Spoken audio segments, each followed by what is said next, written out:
One of the leaders of the French chapter of the international Boycott, Divestment and Sanctions campaign is being sued for publishing this video, lighthearted in tone, but serious in its call to boycott Israel for its illegal activities in the West Bank.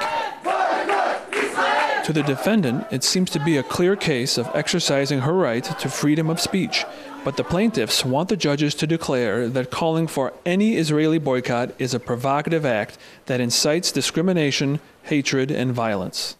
The challenge today is to know what degree of independence is the French justice able to have related to the French government. How long will it go on with blackmailing people with the accusation of anti-Semitism? Zemor is one in a series of pro-Palestinian activists who have found themselves in a French court.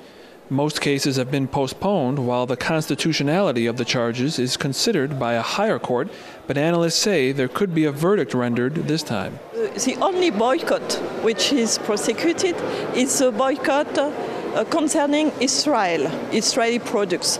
So all the other boycotts, and there are many boycotts all the time on many subjects in France.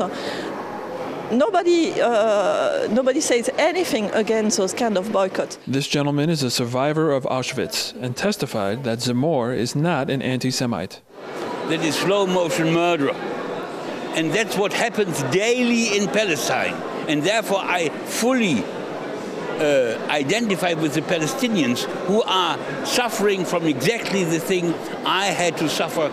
The BDS campaign urges a boycott of companies and groups that contribute, directly or indirectly, to Israel's apartheid activities. And our conscience tells us that we have to try and prevent war crimes, that we have to prevent the ethnic cleansing of the whole people, and that anti-Semitism will grow in the world as long as Israel will benefit from total impunity.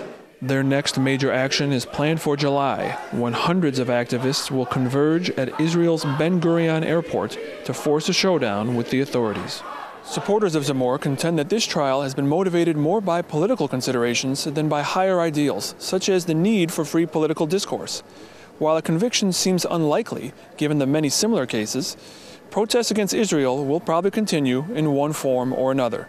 Ramin Mazaheri, Press TV, Paris.